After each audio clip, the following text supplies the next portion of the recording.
अस्सलामु अलैकुम। Chapter number 4 bio energetics हमारा कंटिन्यू है, जिसमें हम डिस्कस कर रहे थे फोटोसिंथेसिस। फोटोसिंथेसिस का हमने लास्ट वीडियो में डिस्कस किया था केल्विन साइकिल। अब आज की वीडियो से हम स्टार्ट करेंगे रेस्पिरेशन का टॉपिक, सेलुलर रेस्पिरेशन। अभी तक हमने जो प्रोसेस पढ़े फोटोसिंथेसिस के, उसमें क्या हुआ था, उसमें ग्लूकोज की फॉर्मेशन हुई थी। अब आज से हम जो टॉपिक्स पढ़ेंगे वो किस में इंक्लूड होगा, सेलुलर रेस्पिरेशन में। और इस प्रोसेस में क्या होता है, ग्लूकोज की ब्रेक डाउन होती है। ग्लूकोज की ब्रेक डाउन होगी और इससे क्या रिलीज होगी, energy in the form of ATP. तो हमने आगे ये प्रोसेस देखना है कि कैसे ग्लूकोज से एनर्जी फॉर्म होती है, कैसे ग्लूकोज से एटीपी फॉर्म होता है। अभी तक हमने जो प्रोसेस पढ़े थे फोटोसिंथेसिस के, वो किस में हो रहे थे, सिर्फ प्लांट्स में। और हम आज से जो टॉपिक पढ़ेंगे रेस्पिरेशन के, वो एनिमल्स में भी होंगे, वो प्लांट्स में भी होंगे, वो हर लिविंग ऑर्गेनिज्म में होगा। तो आगे जो हम रिएक्शंस पढ़ेंगे वो प्लांट्स में भी हो रहे होंगे और एनिमल्स में भी होंगे। अब अपने मेन टॉपिक की तरफ आते हैं कि सेलुलर रेस्पिरेशन है क्या, इसकी बेसिक डेफिनेशन क्या है। The break down of glucose molecule by redox reaction to synthesize ATP. ऐसा रिएक्शन जिसमें ग्लूकोज मॉलिक्यूल की ब्रेक डाउन हो by redox reaction. Redox reaction क्या होता है, ऑक्सीडेशन रिएक्शन पढ़ा है और रिडक्शन, ठीक है। ऑक्सीडेशन और रिडक्शन, वो रिएक्शंस जहाँ पर ऑक्सीडेशन भी हो रही हो और रिडक्शन भी हो रही हो, दोनों प्रोसेस हो रहे हो, उस रिएक्शन को हम कहते हैं रिडॉक्स। तो सेलुलर रेस्पिरेशन ऐसा प्रोसेस है जिसमें ग्लूकोज मॉलिक्यूल ब्रेक डाउन होगा बाय रिडॉक्स रिएक्शन, ऑक्सीडेशन और रिडक्शन के ज़रिए, और इससे क्या फॉर्म होगा, एटीपी। इस प्रोसेस को हम क्या कहते हैं, सेलुलर रेस्पिरेशन। सेलुलर रेस्पिरेशन दो तरह से हो सकती है, एक को हम कहते हैं एरोबिक रेस्पिरेशन। इस रेस्पिरेशन में ऑक्सीजन इन्वॉल्व होती है, ऑक्सीजन की प्रेजेंस में ग्लूकोज मॉलिक्यूल की ब्रेकडाउन होगी। दूसरा प्रोसेस है एनारोबिक रेस्पिरेशन। इस टाइप में ऑक्सीजन यूज़ नहीं होता, एनारोबिक रेस्पिरेशन, ठीक है। एरोबिक की अगर यहाँ पर हम इक्वेशन लिखें तो क्या इक्वेशन बनती है, C6H12O6 प्लस ऑक्सीजन, और इससे क्या रिलीज़ होता है, और इससे क्या फॉर्म होगा, कार्बन डाइऑक्साइड प्लस वाटर और energy in the form of ATP. ये हो गई एरोबिक रेस्पिरेशन जिसमें ऑक्सीजन गैस इन्वॉल्व है। सेकेंड टाइप है एनारोबिक रेस्पिरेशन। इसकी अगर मैं इक्वेशन लिखूँ तो क्या होगी, C6H12O6। यहाँ पर ऑक्सीजन गैस यूज़ नहीं होगी, यहाँ पर यूज़ होगा NADH2 का मॉलिक्यूल, और ये ग्लूकोज का मॉलिक्यूल ब्रेक डाउन होगा और इससे फॉर्म होगा लैक्टिक एसिड या फिर इथाइल अल्कोहल।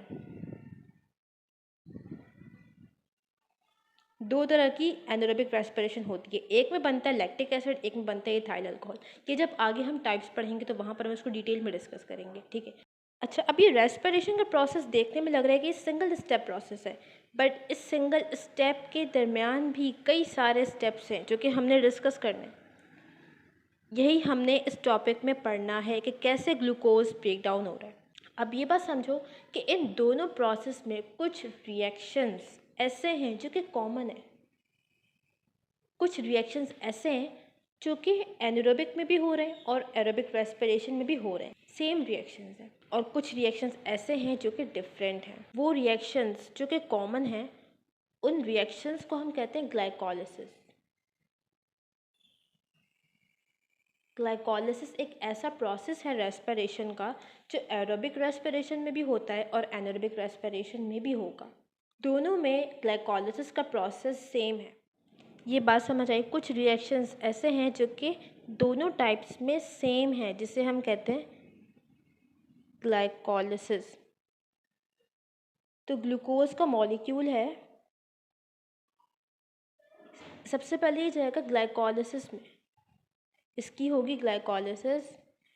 ग्लाइकोलिसिस के बाद ग्लूकोज का मॉलिक्यूल कन्वर्ट हो जाएगा एक प्रोडक्ट में जिसे हम कहते हैं पायरुविक एसिड या पायरुवेट, और फिर ये पायरुविक एसिड दो तरह की रेस्पिरेशन कर सकता है, एनारोबिक रेस्पिरेशन और एरोबिक रेस्पिरेशन। एरोबिक रेस्पिरेशन में ये मॉलिक्यूल ऑक्सीजन से रिएक्ट करेगा और एनारोबिक में यहाँ पर यूज़ होगा NADH2। तो यहाँ तक बात समझ आई। यहाँ पर मैंने ओवरव्यू दिया है कि हमने इस टॉपिक में पढ़ना क्या है। पहले हम देखेंगे ग्लाइकोलिसिस का प्रोसेस कैसे होता है, फिर हम बात करेंगे पायरुविक एसिड की ब्रेकडाउन पे, ठीक है। तो आज की वीडियो में हम करेंगे ग्लाइकोलिसिस। नाउ हम डिस्कस करें ग्लाइकोलिसिस। ग्लाइकोलिसिस फर्स्ट स्टेप है सेलुलर रेस्पिरेशन का। इसमें क्या होगा, ग्लूकोज का मॉलिक्यूल ब्रेक होगा और इससे एक प्रोडक्ट बनेगा, एक मॉलिक्यूल बनेगा जिसे हम कहते हैं पायरुवेट। पायरुवेट या पायरुविक एसिड। अब ग्लूकोज से पायरुवेट बनाने के लिए भी कई सारे स्टेप्स हैं। तो ग्लाइकोलिसिस के पूरे प्रोसेस को हम दो फेजेस में डिवाइड करते हैं। एक होता है प्रिपरेटरी फेज, दूसरा है ऑक्सीडेटिव फेज। एक और पॉइंट यहाँ पर है कि ग्लूकोज कितने कार्बन का कंपाउंड है, 6 कार्बन, जबकि पायरुवेट एक 3 कार्बन का कंपाउंड है, ठीक है। तो प्रिपरेटरी फेज में क्या होगा, 6 कार्बन का कंपाउंड ग्लूकोज, इससे हम बनाएंगे पहले 3 कार्बन का कंपाउंड। 6 कार्बन को हम पहले चेंज करेंगे, 6 कार्बन को हम पहले चेंज करेंगे 3 कार्बन में, 3 कार्बन के एक कंपाउंड में, एक्स कंपाउंड में, और फिर ये 3 कार्बन का एक्स कंपाउंड ऑक्सीडेटिव फेज में क्या बनाएगा, पायरुवेट। तो हमने ये करना है इन दोनों फेसेस में। ग्लाइकोलिसिस का प्रोसेस होता कहाँ पर है, साइटोप्लाज्म में। और हर स्टेप के लिए, ग्लाइकोलिसिस के हर रिएक्शन के लिए हमें एक डिफरेंट एंजाइम चाहिए होता है। हर स्टेप में एक डिफरेंट एंजाइम की नीड होती है और ये एंजाइम कहाँ मौजूद होगा, साइटोप्लाज्म में, ठीक है। तो स्टार्ट करते हैं ग्लाइकोलिसिस का प्रोसेस। सबसे पहले हमारे पास क्या है, अभी ग्लूकोज है। ग्लूकोज 6 कार्बन का कंपाउंड है, ठीक है, ऐसा ही है। इसमें कोई भी फॉस्फेट ग्रुप अटैच नहीं है। नेक्स्ट स्टेप में क्या होगा, ये ग्लूकोज कन्वर्ट हो जाएगा ग्लूकोज 6 फॉस्फेट में। इट मीन्स कि यहाँ पर एक फॉस्फेट ग्रुप आ गया। फॉस्फेट ग्रुप कहाँ से आता है, ATP से। तो यहाँ पर यूज़ होगा एक ATP।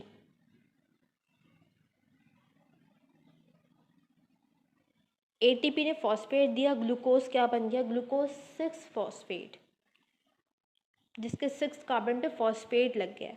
अब नेक्स्ट स्टेप में ये ग्लूकोज 6 फॉस्फेट, इसकी आइसोमराइजेशन होगी,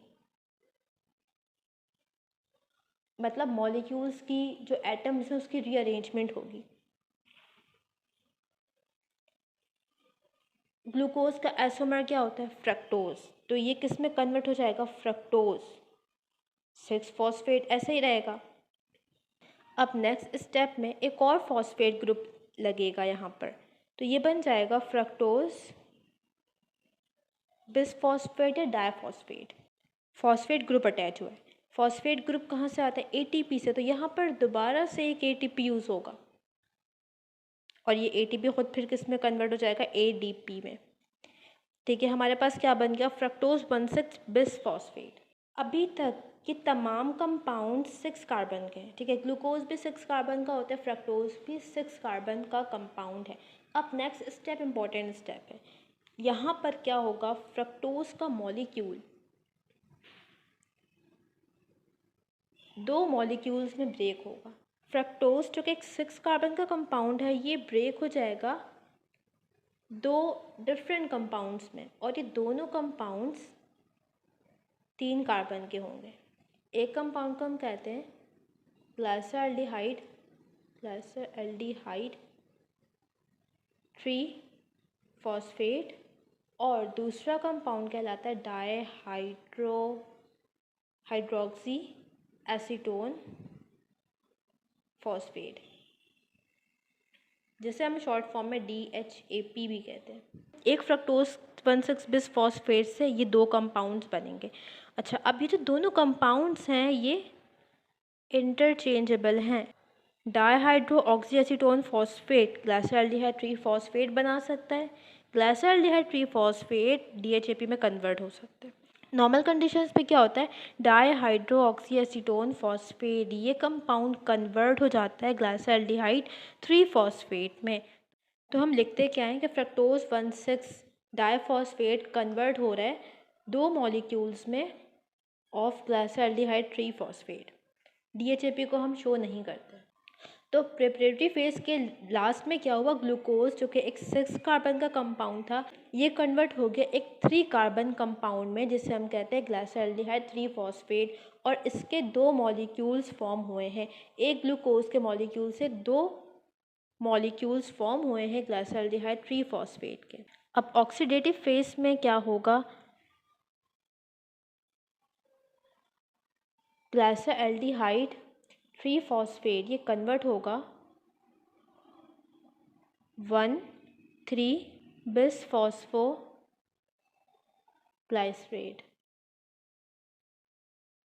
यहाँ पर 3-फॉस्फेट था, जबकि यहाँ पर क्या है 1,3-बिसफॉस्फो, एक और फॉस्फेट ग्रुप ऐड हो गया। तो यहाँ पर एक फॉस्फेट ऐड होगा, इनऑर्गेनिक फॉस्फेट, और यहाँ पर एक और रिएक्शन होगा NAD+,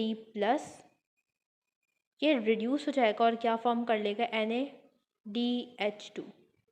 हमारे पास 2 मॉलिक्यूल्स से ग्लाइसरॉल्डिहाइड 3-फॉस्फेट के, तो 1,3-बिसफॉस्फो भी कितना बनेगा 2 फॉस्फेट ऐड होगा, तो NAD+ रिड्यूस होगा और हमारे पास 2 मॉलिक्यूल्स बनेंगे NADH2 के। ठीक है, अब नेक्स्ट क्या होगा, 1,3-बिसफॉस्फोग्लिसरेट कन्वर्ट हो जाएगा 3-फॉस्फोग्लाइसरेट में। यहाँ पर देख सकते हो कि फॉस्फेट ग्रुप रिमूव हुआ है, ये फॉस्फेट ग्रुप ऐड होगा ADP में और ये ADP क्या बन जाएगा, ATP। ठीक है, ADP क्या बन गया, ATP। यहाँ पे ATP की फॉर्मेशन हुई, इसके भी 2 मॉलिक्यूल्स हैं, 2 ADP 2 ATP में कन्वर्ट हो गए। अभी इस कंपाउंड में फॉस्फेट ग्रुप अटैच है 3rd कार्बन पे। नेक्स्ट स्टेप में ये फॉस्फेट 3rd से रिमूव होगा और 2nd कार्बन पर अटैच हो जाएगा, तो इसे हम कहेंगे 2-फॉस्फोग्लाइसरेट। इसके भी कितने मॉलिक्यूल्स बनेंगे, 2 मॉलिक्यूल्स। अब नेक्स्ट स्टेप में 2-फॉस्फोग्लिसरेट कन्वर्ट होगा फॉस्फोइनोल पायरुवेट, इनोल पायरुवेट। इसके बाद लास्ट स्टेप है ग्लाइकोलिसिस का, जिसमें फॉस्फोइनोल पायरुवेट कन्वर्ट होगा और क्या फॉर्म करेगा, पायरुवेट या फिर पायरुविक एसिड।